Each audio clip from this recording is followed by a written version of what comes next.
Hi there. Brian Laundries' parents have filed their final reply to Gabby's parents' request not to dismiss their lawsuit. It's called their reply. So I'm going to walk you through it. I'm going to give you my analysis. So please do subscribe to this channel. Hit that subscribe button. Hit the bell notification. Hit that like button. And please do leave a comment. I want to know what you're thinking because this video is simply my opinion. It's my analysis. It's for information education. Hi there, I'm Michele Hagan. I'm a legal analyst and a former prosecutor. You might recognize me because I provided a lot of legal analysis on the Elizabeth Holmes case, Sunny Balwani trial, and many videos on the Petito versus Laundrie lawsuit. So, as you know, Gabby Petito's parents are suing Brian Laundries' parents for intentional infliction of emotional distress. Brian's parents, Chris and Roberta Laundrie, are requesting the court to throw out Gabby's parents' lawsuit. They have filed a motion to dismiss, which will be heard by the court on June 22nd. Next Wednesday, June 22nd. And by the way, you can listen in and you could watch the hearing if you want. I did a video. It's called Judge Orders a Hearing, a Dismissal Hearing. That'll give you the link to Zoom and also the link if you want to listen to the audio recording of the hearing on June 22nd, the motion to dismiss. When both sides have an opportunity to argue, present their arguments to the court, and the court will consider the motion to dismiss, the reply, and the responses by both parties. Okay, so let's go through this final filing by Brian Laundries' parents as to why they want to persuade the court to throw out the lawsuit filed by Gabby Petito's parents. Okay, now again, I'm not taking a side either way here. I'm just analyzing, but I do want to know what your analysis is. Do you think the judge is going to throw this case out? Do you think the judge is going to grant the motion to dismiss and throw out Gabby Petito's parents' lawsuit for emotional distress? Or do you think the judge is going to deny the motion to dismiss? And what happens if the judge denies the motion to dismiss? Now, before I get to it, let me just quickly tell you. If the judge denies the motion to dismiss, the case will proceed. Then what happens? Then Brian Laundrie's parents, Chris and Roberta Laundrie, have to file an answer. So in that answer, they could also countersue. In their answer, they could also file a countersuit against Gabby Petito's parents. They could also name additional parties for the cause of the alleged emotional distress against Gabby Petito's parents. Okay? So let's go ahead and take a look at their response, their final reply here. I'm going to walk you through it and give you my analysis.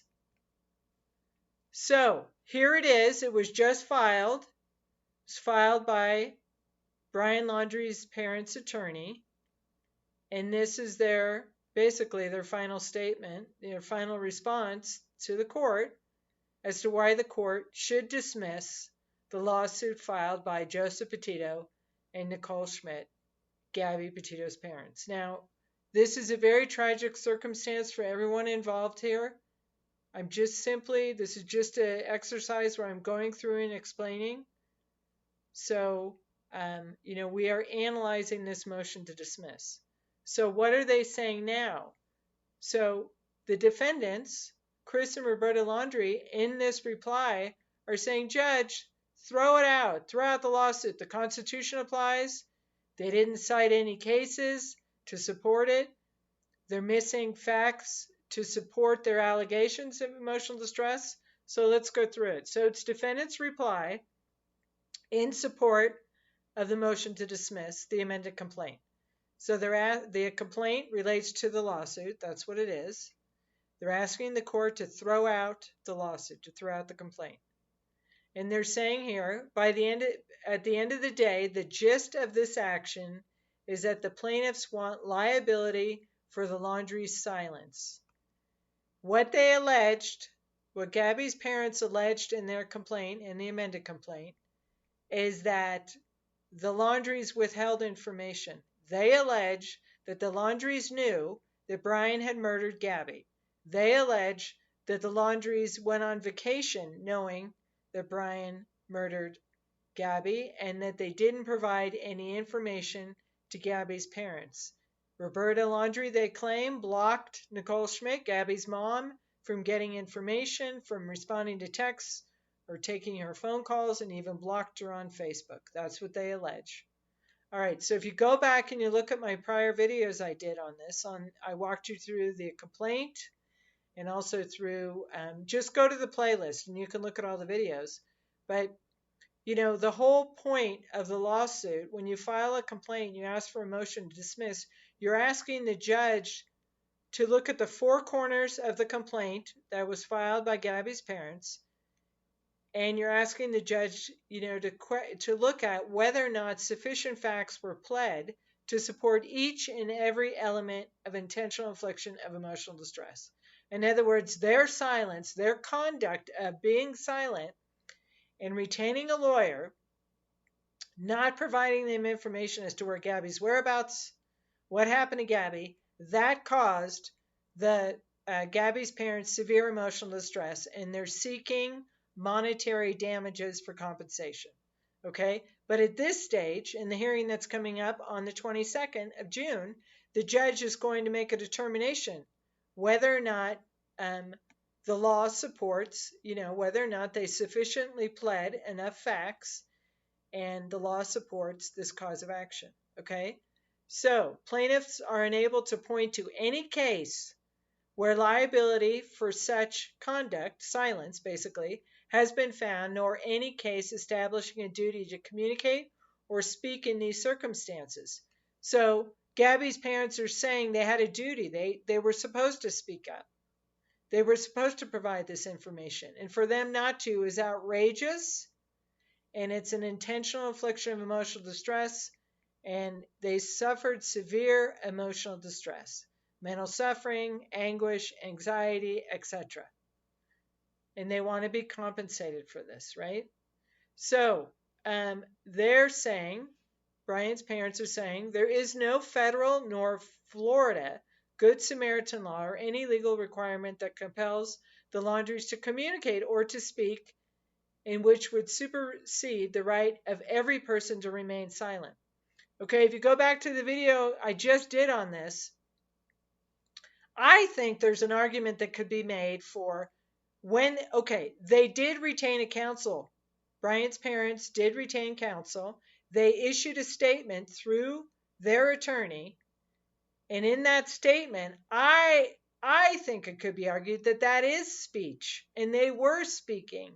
And what is it that they said? Now, again, this is just my opinion. This is just for education information. I could be wrong here. I want to know what your analysis is. But I just had a thought, you know, that statement is speech. And in that statement, what could it be construed to inflict emotional distress by those words? By, you know, in other words, there's a case that they cite. I think it's the Williams case. If you go back and look at the prior video I did on the plaintiff's reply to the motion to distress, you will see, I think it's the Williams case or the Thomas case, where the doctor provided false information. They concealed the cause of death of the loved one, and the court held that that was outrageous. But in this case, what the defense is arguing is that exercising your constitutional right to remain silent is not outrageous conduct. I think that's what they're arguing, okay? So, and they're saying there's no cases. There's no case. Neither side has cited any case or any case law that supports that when a family is looking for their missing child or their adult child, their missing child, that they can compel someone else to speak, the other parents, And if they don't speak, then they're liable for, in this case, intentional infliction of emotional distress. I don't know. What do you think? Okay. So then they say one of the elements, there's 4 elements that the plaintiffs, Gabby's parents, have to allege sufficiently in the 4 corners of the complaint, because the judge at the motion to dismiss is not going to be taking any other evidence. There's not going to be any witnesses testifying. He or she's going to be making their decision on whether to grant this motion to dismiss or whether to deny it based on these replies and based on the arguments that counsel make at the motion to dismiss hearing, okay? And based on what the case law says. So, the very fact that the Gabby's parents do not cite to any specific case that lines up factually, that's factually similar to the case that we're dealing with here, that's not controlling, right? It's not controlling because judges make new laws every day. They set new precedent every day. But what's interesting in this particular motion to dismiss is the constitutional rights. Is the judge going to say that the Laundries had no right to remain silent? The Fifth Amendment, and I think that's going to be a big problem area here. And I said it in the last video, is that even though the Gabby's parents have alleged that there was no ongoing investigation, they didn't have any criminal charges filed against any of them. Well, in my opinion, and apparently in this motion too, the defendants are saying the same thing. There doesn't have to be, and I'll get to that. It doesn't have to be an ongoing investigation. All right, so let's look at outrageousness. They said the cases that were cited by the plaintiffs, what these cases have in common is that the defendants committed an affirmative act directed at the plaintiff.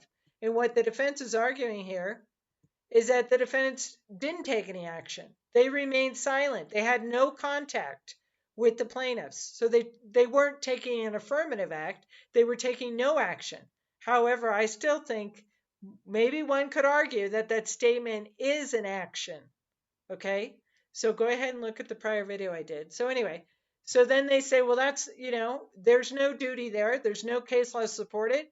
So the judge, they didn't sufficiently plead enough facts to constitute outrageousness, which is one of the elements. Therefore, they don't have sufficient support for a cause of action or sufficient facts to support a cause of action. Okay, then they also argue, the defendants argue, well, they haven't proven causation either. So they say here that even though the plaintiff's theory is to say that the mental suffering and the anguish, and it's terrible that this happened, it's terrible, that the mental suffering and the anguish increased and that the Laundries could have prevented the additional suffering by coming forward and giving the information, the defense is saying, to prove causation, the plaintiffs must show that but for the extreme and outrageous conduct, the severe emotional distress would not have occurred. So, but for the extreme and outrageous conduct that the plaintiffs are alleging, which the defendants are saying it's their constitutional right to remain silent, which the defendants are saying that's not outrageous conduct, but the plaintiffs are saying it is outrageous conduct. The defendants are saying, well, even it's not, you have to show, but for the extreme outrageous conduct, the emotional stress would not have occurred. In other words, okay, let me see, how can I explain this? So in other words, the Gabby's parents would have suffered emotional distress anyway, even if the Laundries hadn't said anything or had come forward, right? There was all that media coverage. And by the way, you might want to look at the video I did about the the defendants naming the media as potential witnesses. Now, I think there could be a case made for potentially naming the media as one of the potential parties that the defendants could point the finger at for being responsible for causing or contributing to this emotional distress, severe emotional distress that the Gabby's parents suffered. Okay, do you see what I'm getting at? So in that, assuming this motion to dismiss is denied, then the defendants have to file an answer. And at that point, they could name additional parties for the cause of the emotional distress. It could be the media.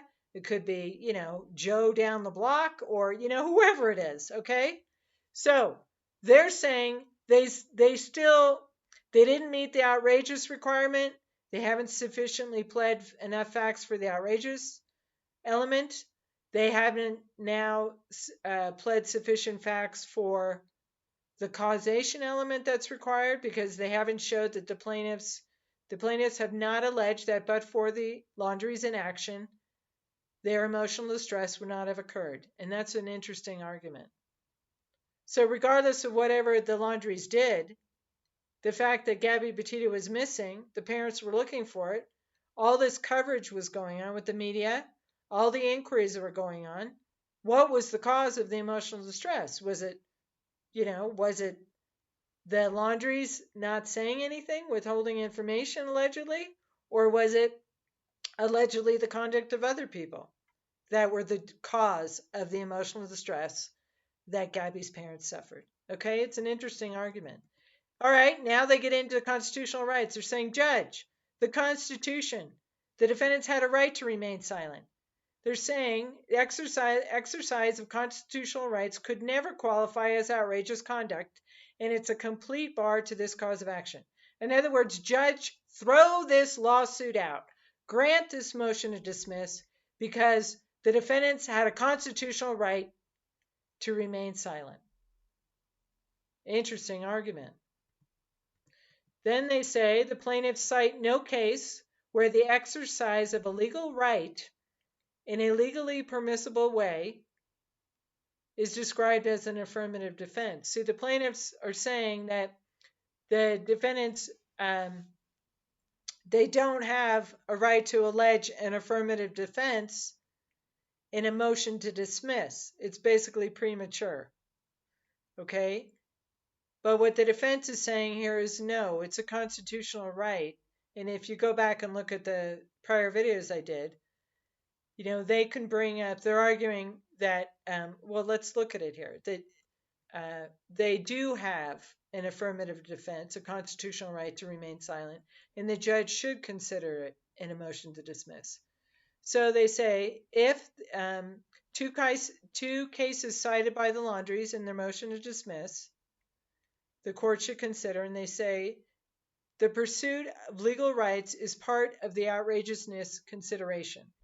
If the action that caused the emotional distress is the exercise of a legally permissible right, in other words, if the action of withholding the information because they're exercising their legally permissible right to remain silent, then it could not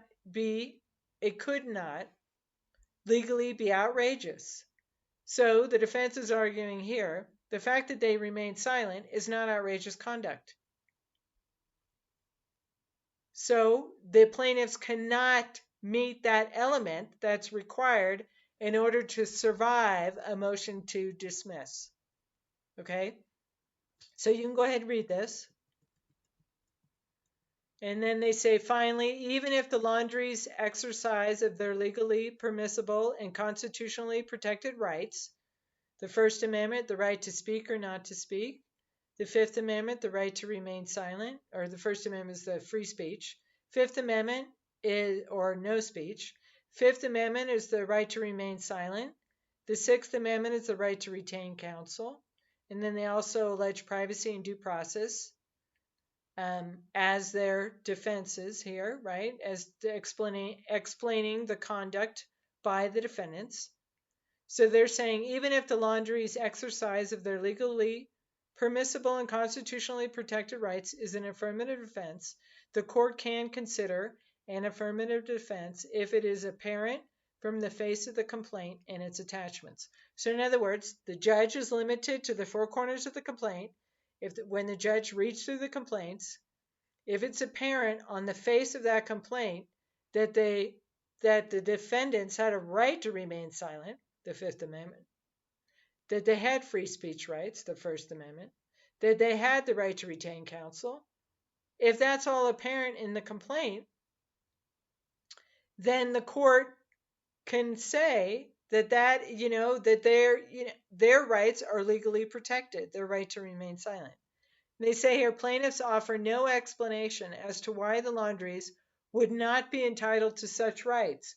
In other words, there's nothing in the prior responses, the motions that have been filed by the Gabby's parents, and there's nothing in the complaint filed by Gabby's parents that show that the Laundries were not entitled to exercise these constitutional rights. Now, the question is whether these constitutional rights apply, right? Because Gabby's parents have been saying there's no state action.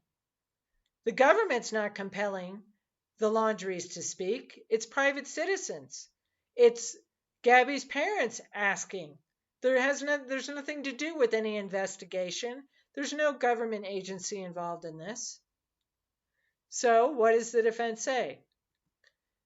The court is not required to consider any facts outside of the complaint to make their legal determination. Okay, great. You don't want to look outside the four corners, but can the judge say that it's apparent from the face of what's been alleged, the facts that have been alleged, which the judge has to assume are all true for this motion to dismiss, right? So, despite plaintiffs' protestations, the court should consider the Laundries' constitutional right on a motion to dismiss. So, if the judge says, no, we're not going to be looking at the constitutional rights here, I'm strictly only looking at the four corners of the complaint. I'm not going to be imputing any constitutional rights. I'm not going to be taking any judicial notice. I'm not going to look at that. I'm just going to look at the facts of the complaint. They're saying that the judge, even if the judge does that, it still doesn't amount to outrageousness, which is required as an element of their cause of action for intentional infliction of emotional distress. Okay, and they talk about judicial notice. Now, judicial notice means basically the judge can take notice of a law, or in this case, the Constitution, the constitutional rights. So they say here, application of constitutional rights is a matter of law. So the judge can take judicial notice of the First Amendment, the Fifth Amendment, the Sixth Amendment. The court does not need to consider any additional facts, right? They can take judicial notice of the Constitution. To the extent judicial notice is necessary, the Laundries request the court to take judicial notice of their constitutional rights. In other words, they don't have to. The judge doesn't have to be restricted to the four corners of the complaint. See, they're trying to cover all the bases here. All right. You can go ahead and read through this. They're again saying their client, the defendant, had no legal obligation to disclose any information. The Laundries argue in their motion to dismiss there is state action because the plaintiffs are asking the court to enter a judgment. See, the Petitos, Gabby's parents, the Petito and Schmidts, are arguing that the Constitution doesn't apply because there was no state action. So the Laundries had no right to remain silent because there was no government agency involved. They weren't being compelled by the government to speak. They were being asked questions by private citizens, Gabby's parents. But the defendants are saying here again that the plaintiffs cite no cases where communication or speech is obligated if the government is not involved. In other words, the plaintiffs cite no cases, and no law that says that private citizens can compel other citizens to speak. Okay, that's what that's saying. Then when they get into the argument about the Fifth Amendment, they're saying that the plaintiffs are also incorrect about that. Because, and I said this in the prior video, whether or not a formal criminal investigation has been initiated is of no consequence. So the fact that the police didn't have charges filed against the Laundries, weren't investigating the Laundries, didn't have charges filed against Brian Laundrie, none of that was going on. That is of no consequence because the Fifth Amendment applies much broader than that. So you can go ahead and read this. The plaintiffs are also incorrect that the Laundrie's Sixth Amendment right of counsel is irrelevant. Now, they're saying here, following the advice of or working through a lawyer are firmly recognized rights. They are. They're constitutional rights, and there's plenty of cases that support it. That you have the right to get advice and counsel. You have the right to retain counsel. That's the Sixth Amendment.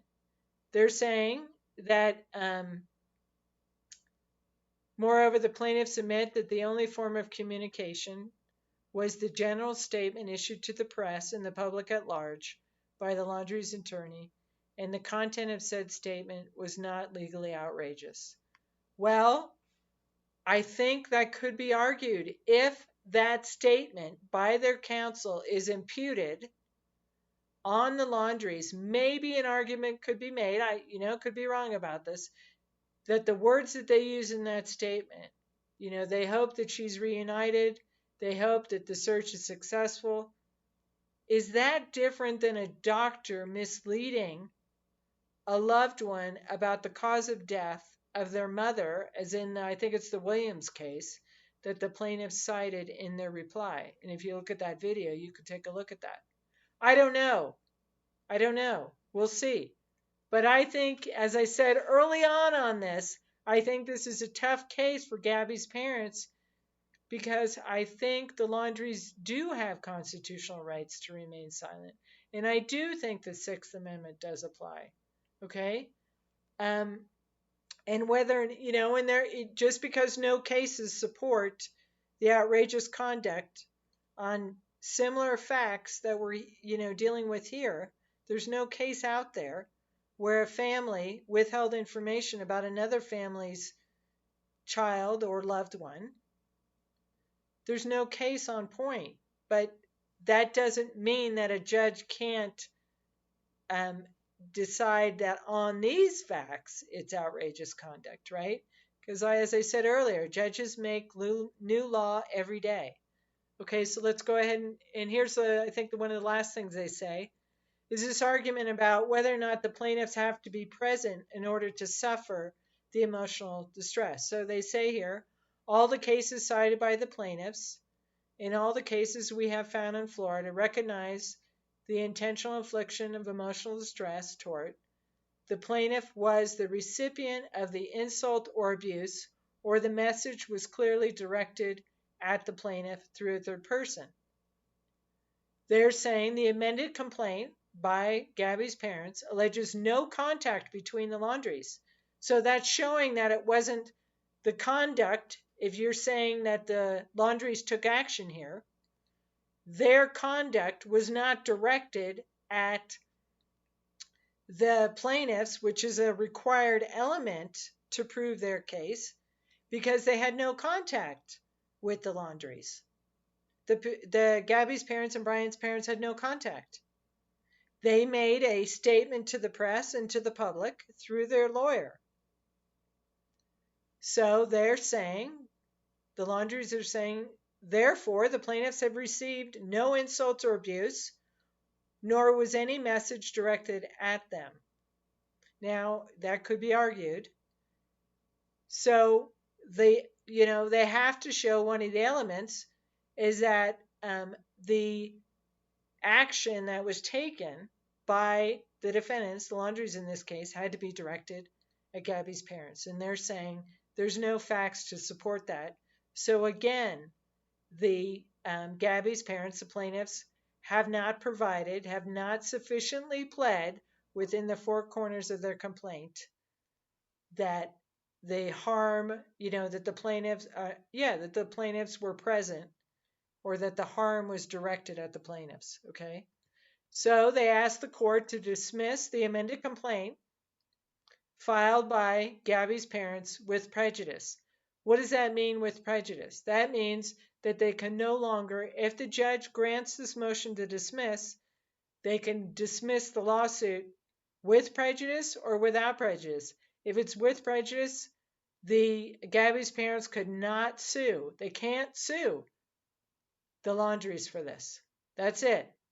If it's granted without prejudice, it gives the Gabby's parents an opportunity to file another lawsuit alleging, they could maybe add more facts or whatever's deficient. Like, for instance, earlier, the court allowed the Gabby's parents to file an amended complaint because there wasn't sufficient information. You can go ahead and take a look at the video I did. I don't want to get into all of it now, but there wasn't sufficient information pled in the initial complaint, so they were allowed to do an amended complaint where they were separating out the cause of action for each one of the defendants. Okay. So in this case, they're asking the court to throw it out and we don't want any more lawsuits. So they want the court to dismiss it with prejudice.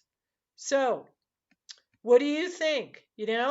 As I said early on, I've always thought this is going to be a tough case for Gabby's parents. I know it's a tragedy. It's a horrible circumstance. It's terrible for everybody involved here. For Brian's parents, for Brian's family and his loved ones, for Gabby's parents, and her loved ones. It's a horrible tragedy. Both families lost their children. So, sometimes lawsuits arise here, and this case, I think, is being underestimated because I think it can have big implications, serious implications, depending on how the judge rules here. If the judge rules to grant the motion to dismiss, then it's a case out there to say, that in these circumstances that parents can't be compelled to speak, or people can't be compelled to speak because a private party wants information from you. But if this motion to dismiss is denied, what does that mean? What are the ramifications of that? Does that mean that the right to remain silent, that there is no state action? The right to remain silent doesn't apply when private parties are involved? What does that mean for the Sixth Amendment, right to retain counsel? What does it mean for the First Amendment, free speech or not to speak? Can we compel people to speak? I guess that's what this case boils down to. So I encourage you to listen to the hearing. You can listen by way of audio. You can zoom into the hearing on June 22nd, next week. I did a video on, you can go ahead and look at it. It'll give you the details, the links, the Zoom link, and the link for the audio if you go to my video I did on the judge orders a dismissal hearing. And maybe I'll do what do you think? Maybe I'll do a live analysis afterwards. If you're up for that, let me know. Put it in the comments. Maybe we'll get together, all of us analyzers, and I'll give you my analysis of the hearing and the decision. I don't know if we're going to get a decision immediately, but maybe we'll talk about the hearing and take your questions and respond to your questions. So you let me know. So please do support this channel by subscribing. If you want to contribute to me making these videos, I'll put a PayPal link in the description box below the video. Hit the like button, share these videos, hit the bell notification, and please do leave, it's Friday, I can't talk. Please do leave a comment or question. I want to know what your analysis is. What do you think about this situation? What do you think? How do you think the judge is going to rule? You think the judge is going to deny the motion and let the lawsuit proceed through discovery, which more than likely, I'm sure the Laundries will take the fifth, and not answer any questions. We'll have to see how that rolls out. But if the judge grants this motion to dismiss, that's the end of the lawsuit, especially if it's granted with prejudice, which, I think if it is granted, it'll probably be granted with prejudice. So thank you very much for watching. Hit the like button and please do subscribe and support my channel. Thank you very much.